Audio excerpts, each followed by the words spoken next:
Bueno, como dijimos anteriormente, vamos a continuar dando casos complejos para efectos de analizar cómo aplicamos los delitos sexuales de acuerdo con casos puntuales y el análisis criminológico respectivo para efectos de determinar la importancia de los tipos penales y el contexto en los cuales se puede aplicar.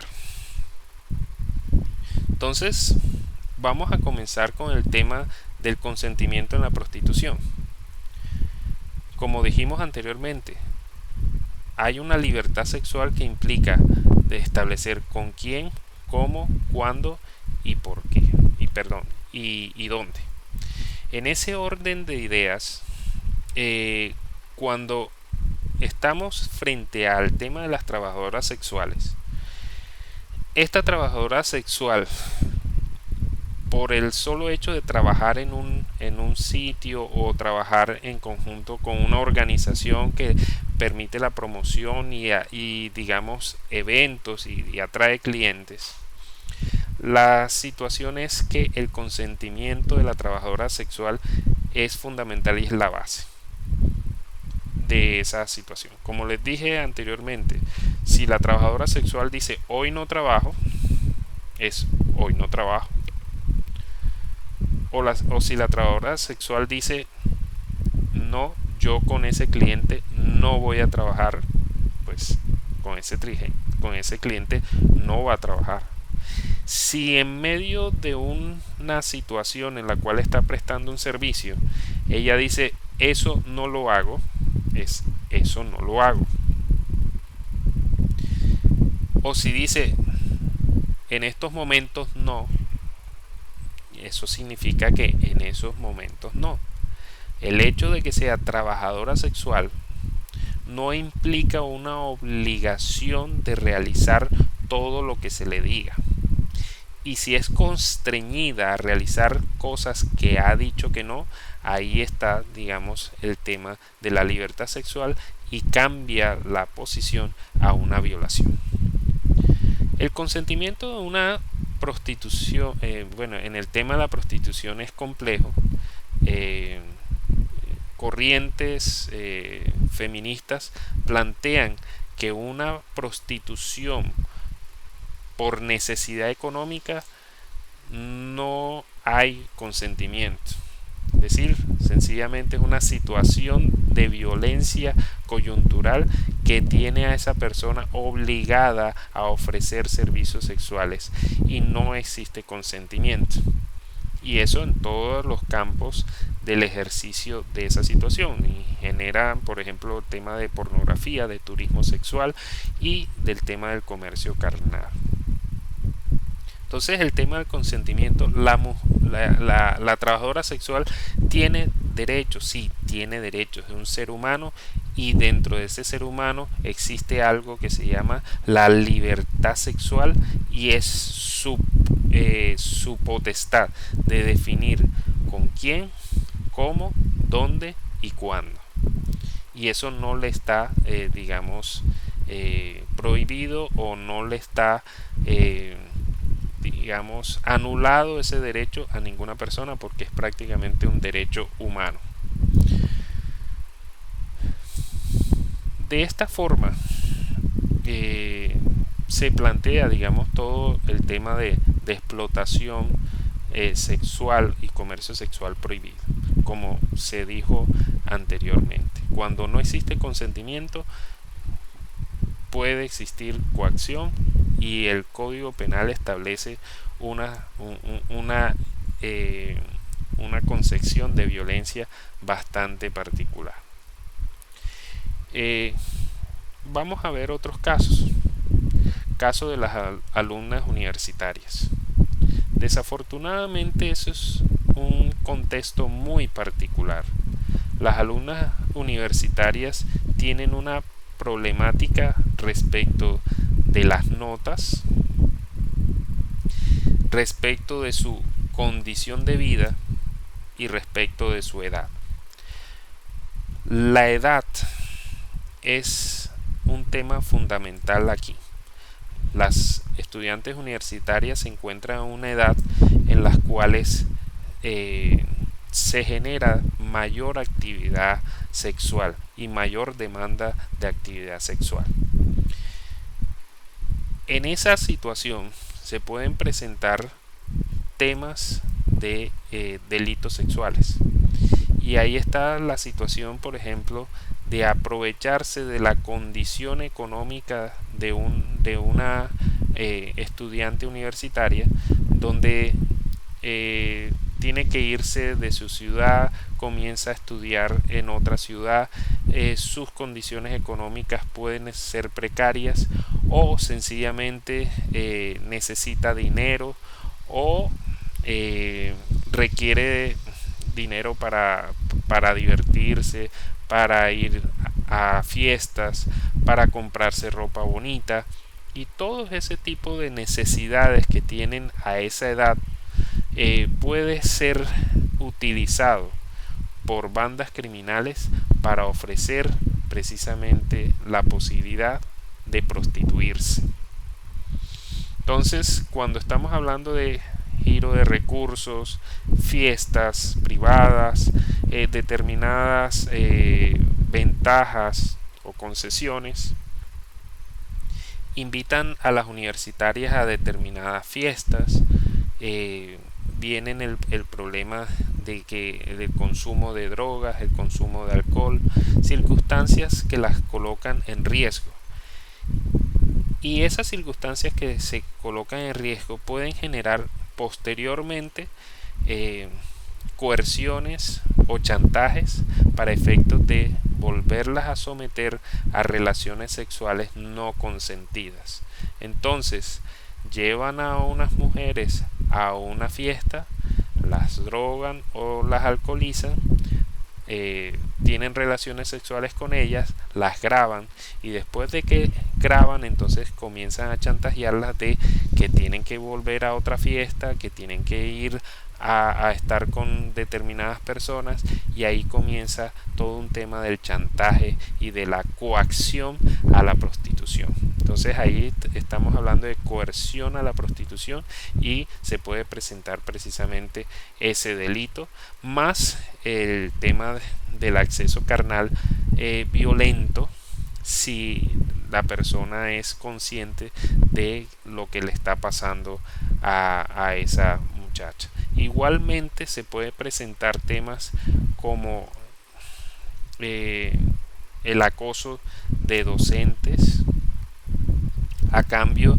de mejorar una nota o a cambio de mejorar digamos su situación académica, que se presenta mucho en virtud de que se busca no perder asignaturas o no perder, digamos, ni el tiempo ni su dinero, y vienen profesores e incluso compañeros de estudios que coaccionan a determinadas mujeres para acceder a ellas a cambio de beneficios académicos.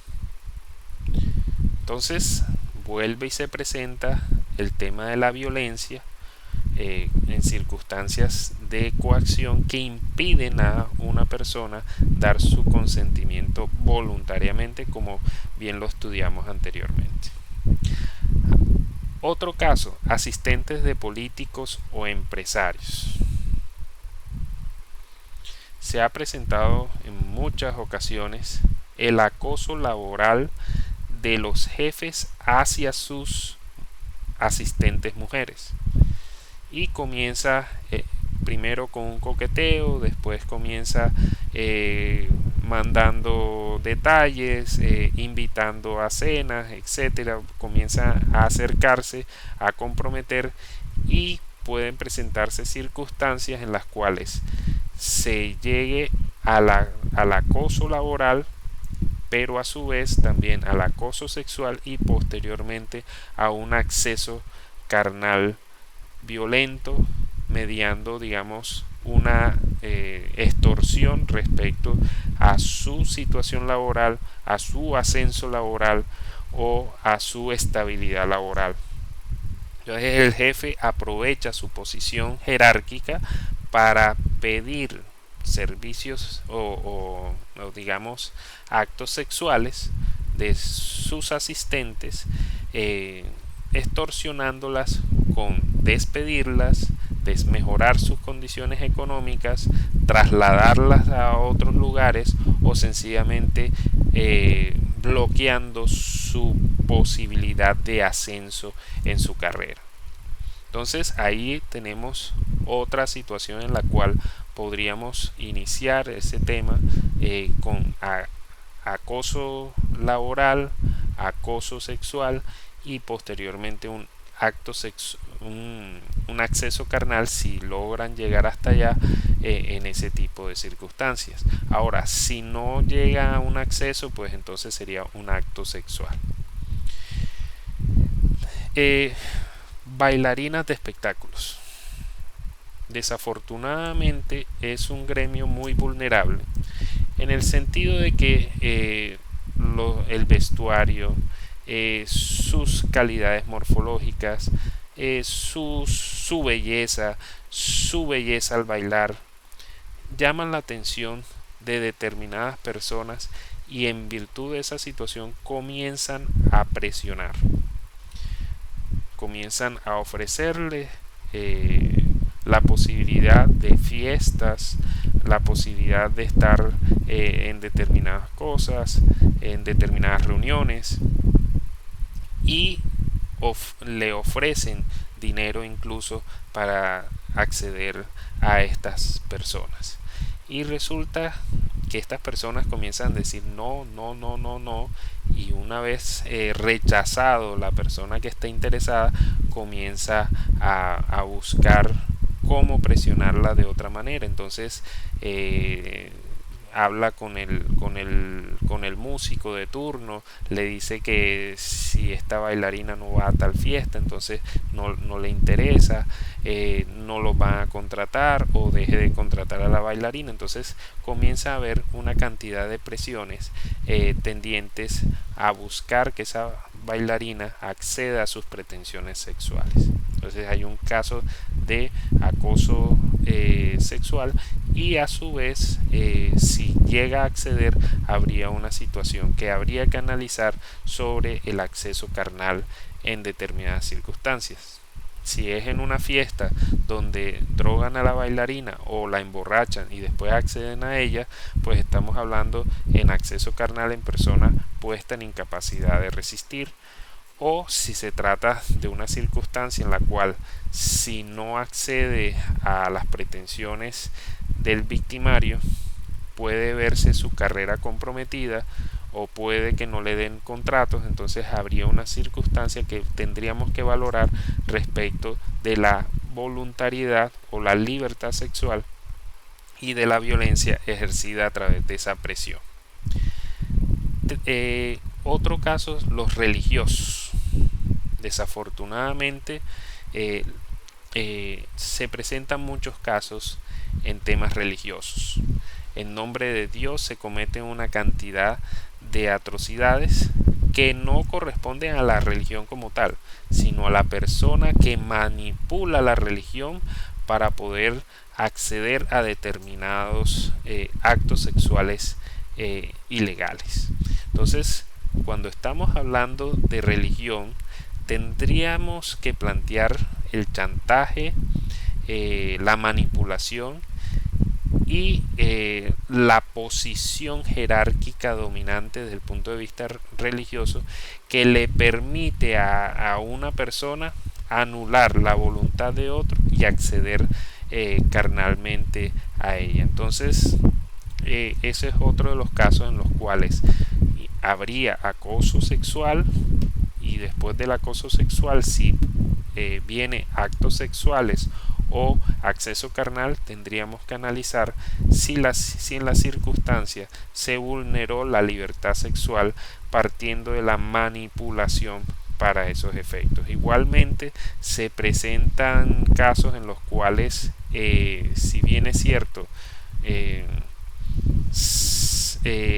no se trata de la persona que ejerce coacción directamente, sino que esa persona ejerce coacción para satisfacer los deseos de otra y utiliza todo el andamiaje religioso para efectos de manipular a la víctima y doblegar a la voluntad del victimario.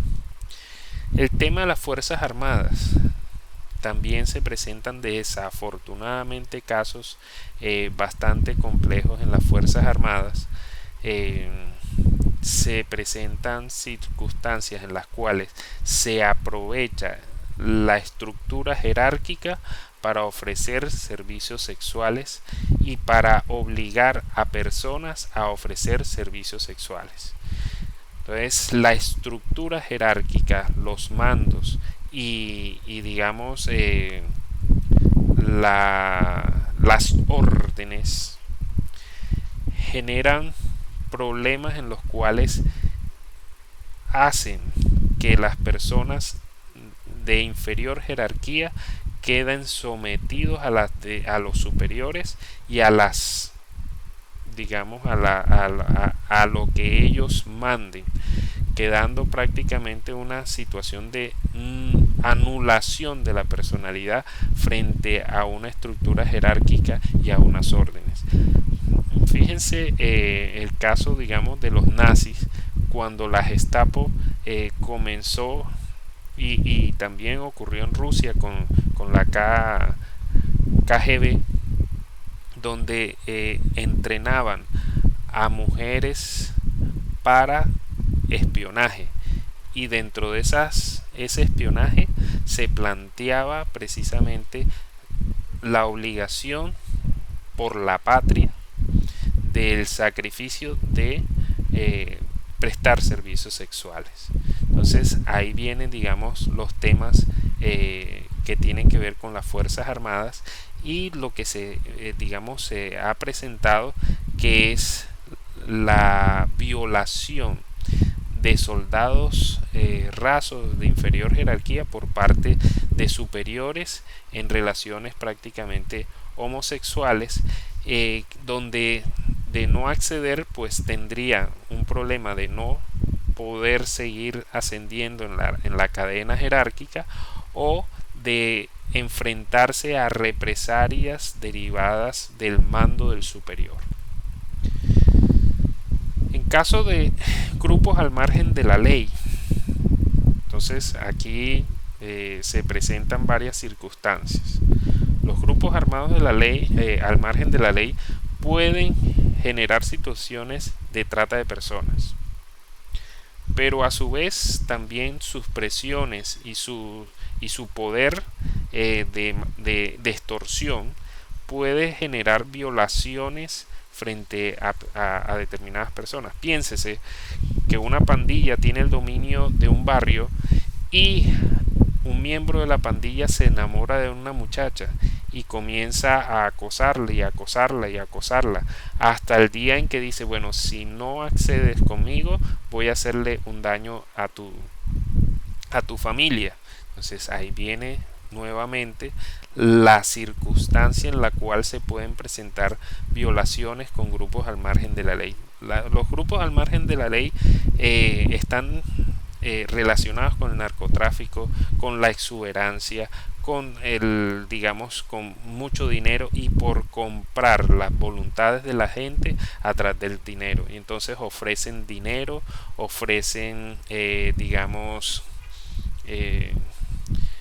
beneficios, ofrecen inmunidades y ofrecen buenos tratos a aquellas personas que acceden a sus demandas. Y dentro de esas demandas pueden existir demandas sexuales que, si bien es cierto, pueden plantearse como una posibilidad de que la persona diga, sí, yo voy a estar sexualmente con esta persona. Resulta que en el fondo lo que existe es una circunstancia de violencia que le impide dar bien su consentimiento. Si estamos hablando de un jefe, de un jefe paramilitar, como el caso de Hernán Giraldo, Hernán Giraldo se presentaba a las fincas y miraba qué muchacha le gustaba y hablaba con el papá y dice: llévenme a la casa. El padre no podía hacer nada en contra de Hernán Giraldo, y la posibilidad de que Hernán Giraldo lo matara si no accedía a esas demandas, pues también era una situación bastante complicada, y que genera precisamente los casos de los delitos sexuales.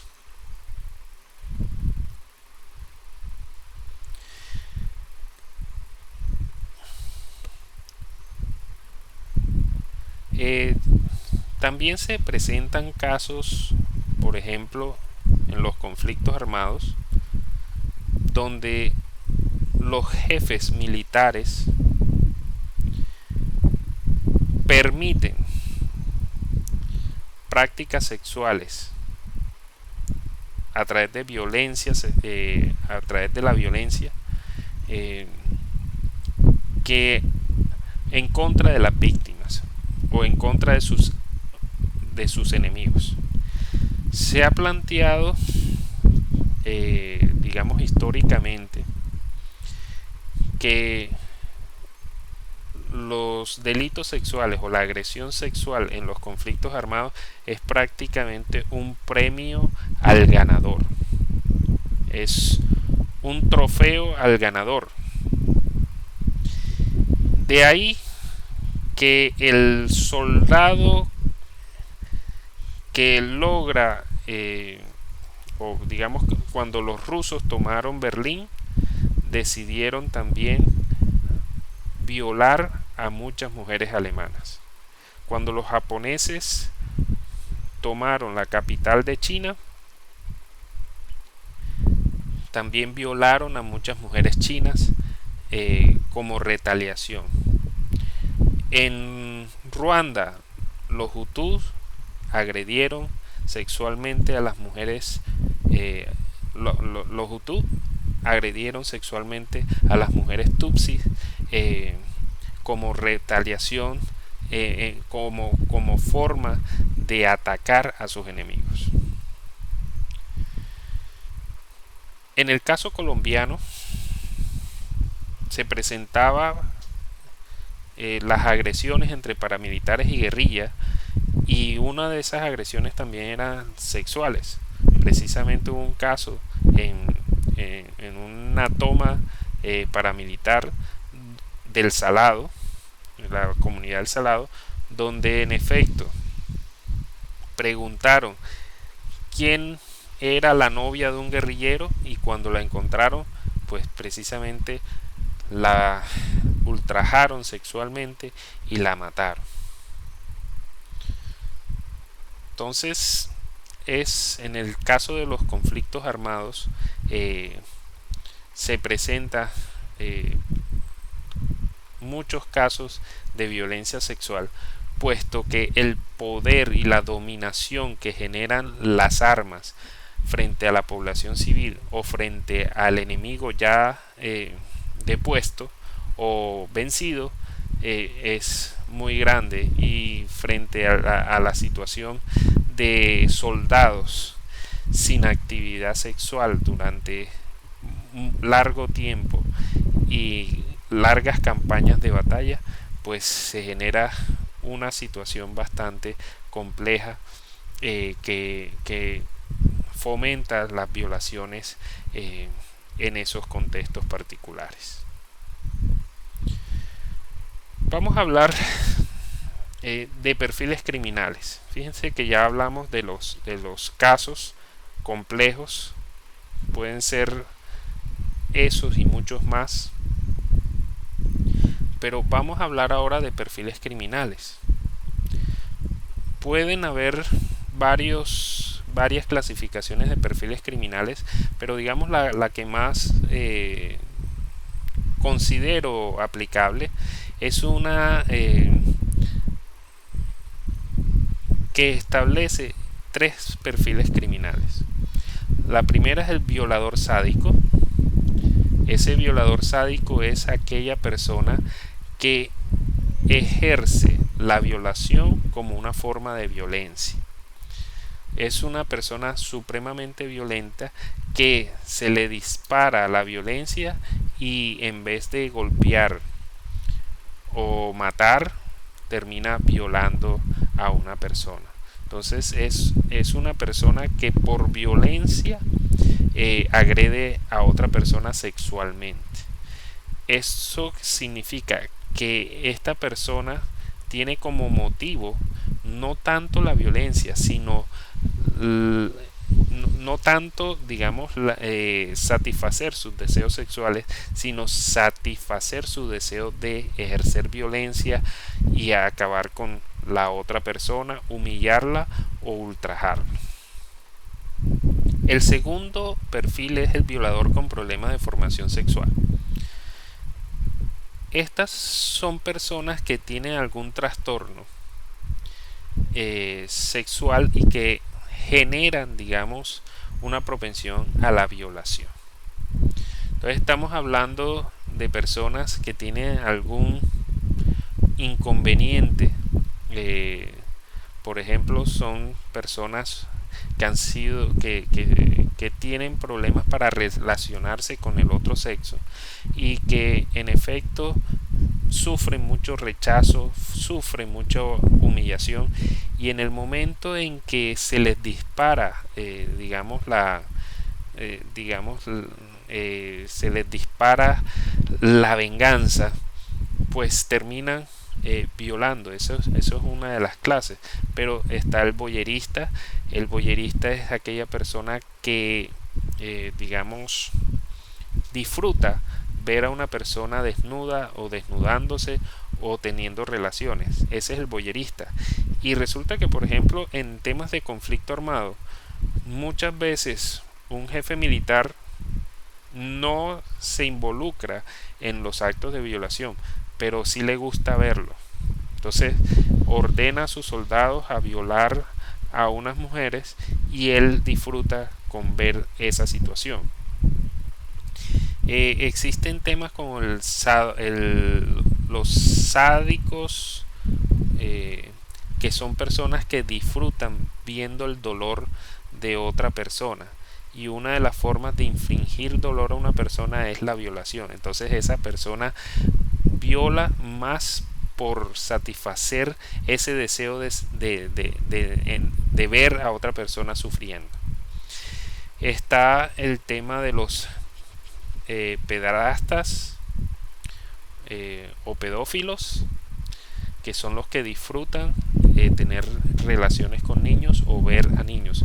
Un pedófilo es aquel que disfruta la desnudez de un niño o ver un niño desnudo, y un pederasta es el que disfruta tener una relación sexual con niños. Entonces ahí está la diferencia entre el pedófilo y el pederasta. Existen otros, como por ejemplo está las personas que los fetichistas. Estas personas fetichistas disfrutan con determinados objetos como zapatos, faldas, determinada vestimenta, y en virtud de esa situación sienten placer viendo a la víctima o forzando a la víctima a utilizar ciertos trajes o vestimentas u objetos para satisfacer su deseo sexual. Existe también los exhibicionistas, que disfrutan exhibiendo su cuerpo desnudo ante otras personas. Entonces hay una cantidad de sintomatología. Existe la necrofilia, existe la zoofilia. Entonces son una cantidad de situaciones en las cuales la persona por algún motivo tiene un trastorno y ese trastorno lo lleva a una violación. El violador oportunista. El violador oportunista es aquella persona que estando por fuera de los márgenes de la ley siempre, es un delincuente nato, un delincuente que siempre está por fuera de la ley, es decir, roba, hurta, atraca, extorsiona, y si va a violar, pues es una más y no le interesa. Él está por fuera de la ley, es un anarquista, es una persona que no le importa la ley ni los valores sociales ni nada, por lo tanto le da lo mismo matar, violar, depende de la oportunidad. Si encuentra una posibilidad de violar, lo va a realizar porque, digamos, su tema es hacer y satisfacer sus gustos sin importarle el resto de la sociedad ni los valores de la sociedad. Entonces ahí están esos tres perfiles de violadores, que podrían haber muchos más, pero considero que esto es una clasificación que permite entender en gran forma lo complejo del perfil criminal de un violador.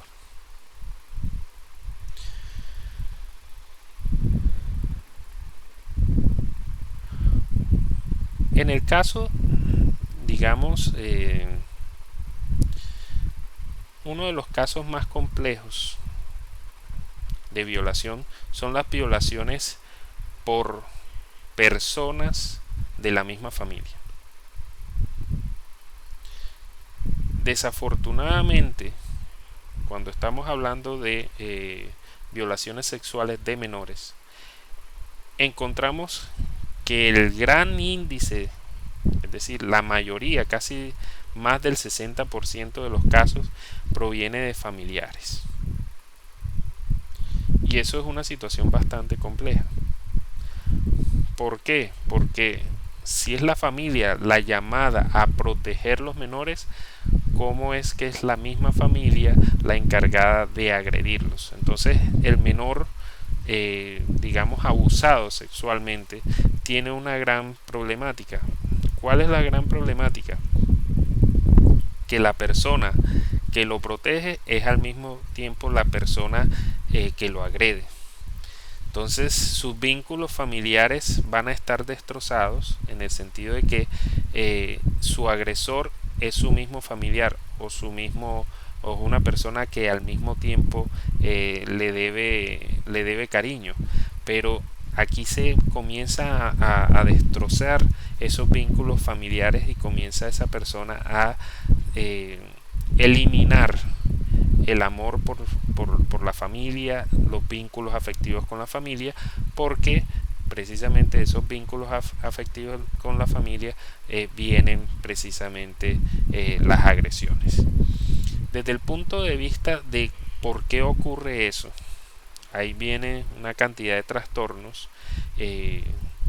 vinculados con este tipo de agresiones, pero aquí lo que quiero explicar es cómo se produce, digamos, una agresión dentro de un tema familiar.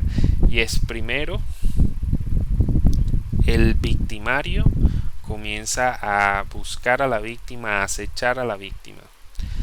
Está muy pendiente de ella, le ofrece regalos, está muy cercano a ella, se gana su confianza y cuando gana su confianza llega y realiza el acto sexual. Luego de obtener su cometido viene toda una etapa de chantaje y de coacción.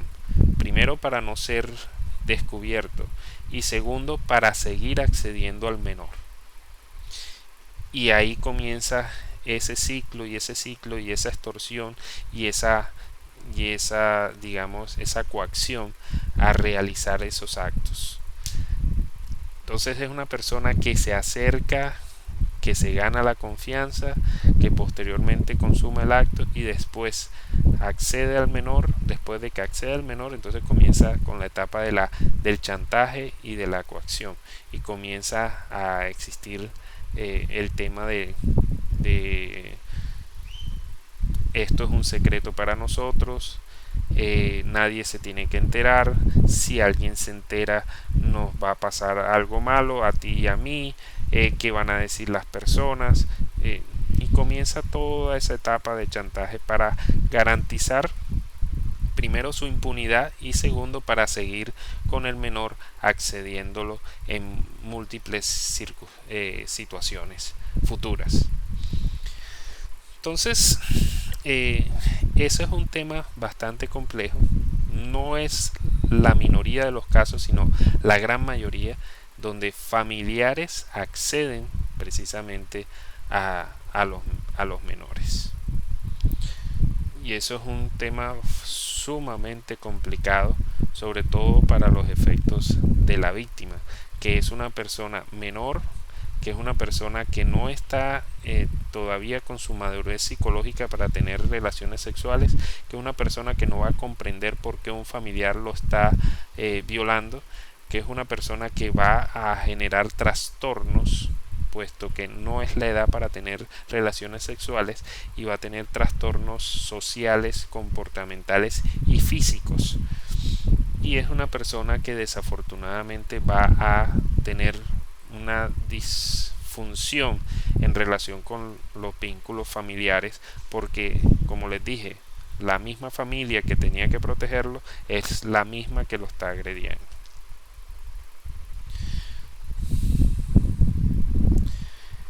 Dentro de estas situaciones también tendríamos que hablar sobre la violación y los asesinos en serie. Como dijimos anteriormente, los asesinos en serie tienen una propensión y pueden en efecto también ser violadores. ¿Cuáles serían los móviles de los violadores? Tenemos un primer móvil que sería instinto primitivo de la propiedad sobre la mujer. Ese instinto primitivo tiene que ver con eras pasadas, donde el hombre era propietario de la mujer. La mujer no tenía ningún derecho. Estamos hablando de esclavitud en Roma, de servidumbre en la Edad Media, y desde hace poco donde se planteaba que el hombre, digamos, era el tutor de la mujer. De tal manera que cualquier tipo de conducta que, digamos, rivalice con esa concepción de macho dominante, que lo desafíe, va a generar, digamos, una reacción primitiva, una reacción violenta, y dentro de esas reacciones violentas puede presentarse la violación como una forma de decir: esto es mío y yo hago con esto lo que se me da la gana. Y eso tiene que ver con concepciones primitivas del machismo y de la sociedad machista, donde la mujer es un objeto o es un ser de inferior jerarquía al hombre y que no se puede enfrentar al hombre a menos que sufra unas consecuencias. Otro de los móviles es el rechazo inaceptable. Estamos hablando de personas con un ego supremamente alto, con personas que logran lo que se proponen y que son exitosas en muchas cosas. Y cuando se propone una meta, la consiguen. Y resulta que están en esa circunstancia y de pronto van a cortejar a una mujer y esa mujer le dice: no, tú no me gustas. Oye, pero si yo tengo dinero, soy apuesto, tengo un buen vehículo. No, no me gustas. Y cuando se sienten rechazados, entonces viene la reacción violenta. Si no, o sea, no me puedes rechazar, yo no puedo ser rechazado. Y en virtud de esa concepción, esa persona reacciona al rechazo con una violación. Otro de los móviles: venganza al desprecio o a la humillación. Lo vimos en el caso Natalia Ponce de León.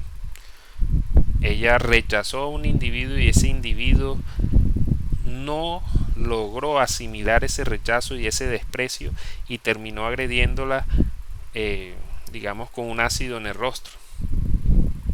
Pero pudo haber sido una violación también. Entonces, cuando una mujer desprecia o humilla a un hombre y lo rechaza, no es el rechazo inaceptable que hablamos anteriormente, sino que sencillamente la mujer le dice, oye, pero tú eres horrible o tú eres un imbécil y ese desprecio a esa persona lo que genera es un deseo de venganza y esa venganza puede traducirse también en una violación. Placer por el dolor y la humillación, como dijimos, los sádicos no sienten placer sexual, sino gozan con el dolor y la humillación de la otra persona. Entonces, el móvil es causarle dolor, humillarla, ultrajarla, digamos, para sentirse bien, sienten placer por eso. Cumplir una fantasía o fetiche. Una persona eh, tiene un fetiche de que se ponga determinada prenda o que se ponga determinados zapatos o que se vista de determinada forma o que realice determinado acto.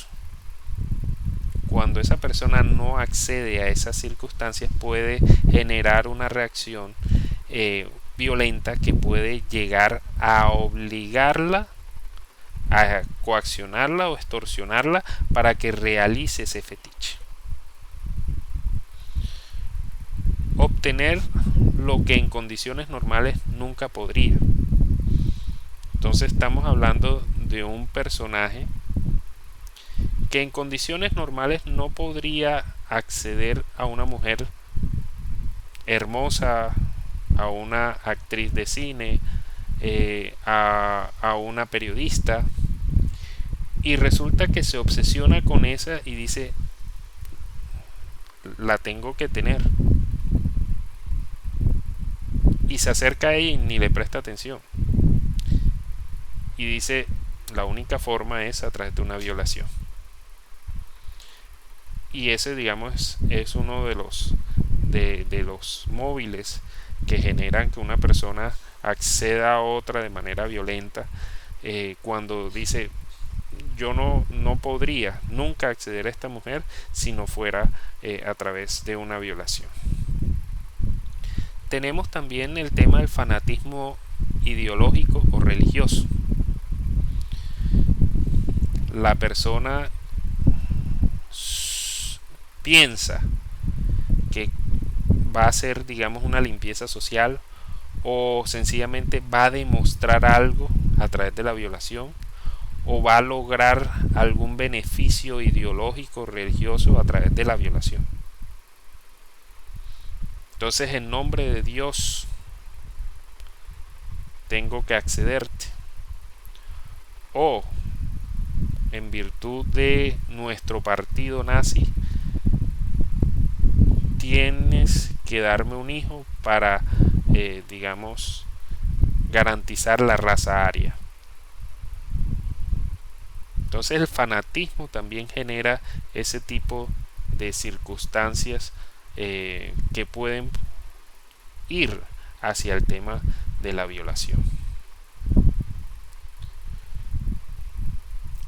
Por último,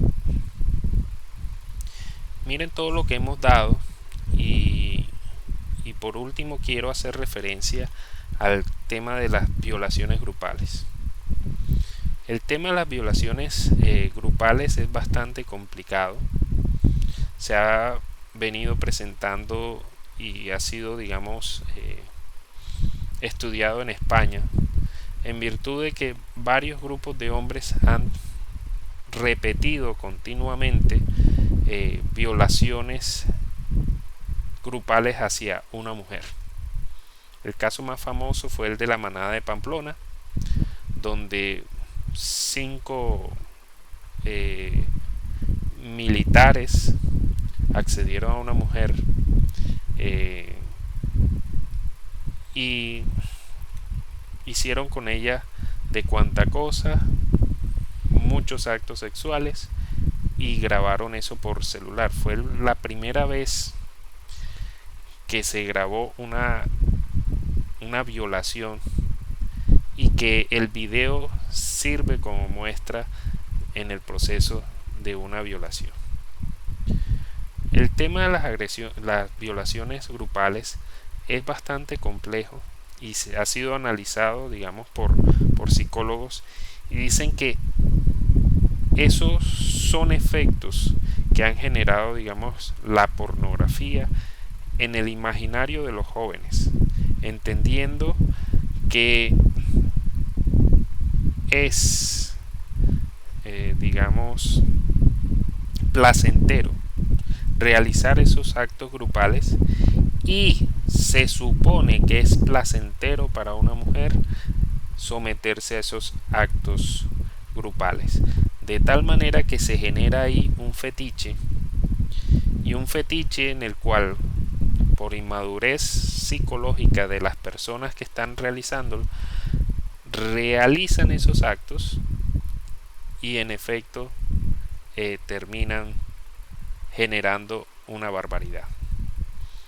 Esos casos de violaciones grupales se presentó en España, pero también se ha presentado en Colombia, en el caso de la niña en Vera, que fue violada por 6 miembros del Ejército Nacional y que desafortunadamente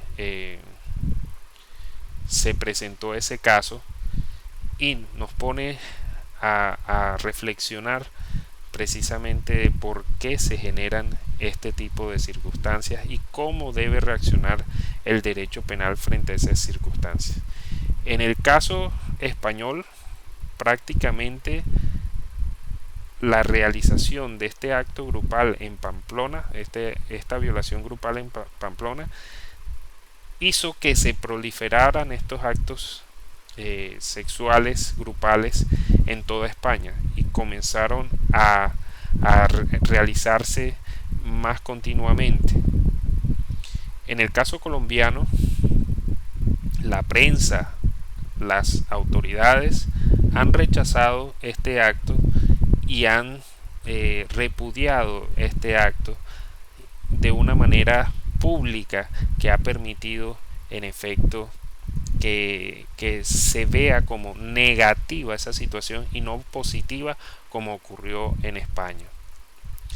Igualmente se condenó a las personas y digamos, se plantearon una cantidad de debates respecto a la imputación que se hicieron, en donde se dijo que se trataba de un acceso carnal abusivo, y la concepción es que a la niña la violaron no porque ella haya sentido y porque sea menor de 14 años, porque la niña tenía 13. Aquí sencillamente la secuestraron, la violaron en contra de su voluntad y en una circunstancia que impide dar su consentimiento. Por lo tanto, no estamos hablando de un acceso carnal abusivo, sino de un acceso carnal violento. Por otro lado, en el caso español, se plantea la situación en la cual cada miembro que haya accedido a la mujer era imputado como autor, y el resto como partícipes de cada acto de acceso que se haya presentado, de tal manera que los imputaban no solamente por su acto de acceso, sino por haber colaborado con el acceso de los demás. Entonces, si estamos hablando de 3 personas que accedieron a una niña, se le imputa 1 por acceso y 2 delitos por cómplice de acceso. En el caso colombiano se plantea que si hay acceso carnal violento tendrá hasta 20 años, y si ha realizado el acto en concurso con otras personas, llegará a 30 años. Entonces, en el caso colombiano, el legislador ha planteado como circunstancia de agravación que varias personas participen en el acto y eliminó la posibilidad de hacer varias imputaciones como, como ocurrió en España, que cada acto sexual, por tratarse de un delito de propia mano, como es el caso de los accesos carnales, cada acto se entendiera por un acto individual y no como un conjunto de actos, como si fuera un concurso, un delito continuado, o un solo delito o un solo acto, sino que se entendían que eran varios actos y así aumentaban, digamos, la pena a los partícipes de esa circunstancia. En el caso colombiano se dio una respuesta, o se le da una solución a través del Código Penal, a través de una circunstancia de agravación donde aumenta la pena a la mitad cuando se trate de violaciones grupales. Es bueno, he terminado aquí varios análisis sociológicos, criminológicos, sobre el delito de violación, de los delitos sexuales. Faltan muchos temas, faltan muchos casos, pero creo que se han planteado buenos asuntos para dar una discusión académica al interior de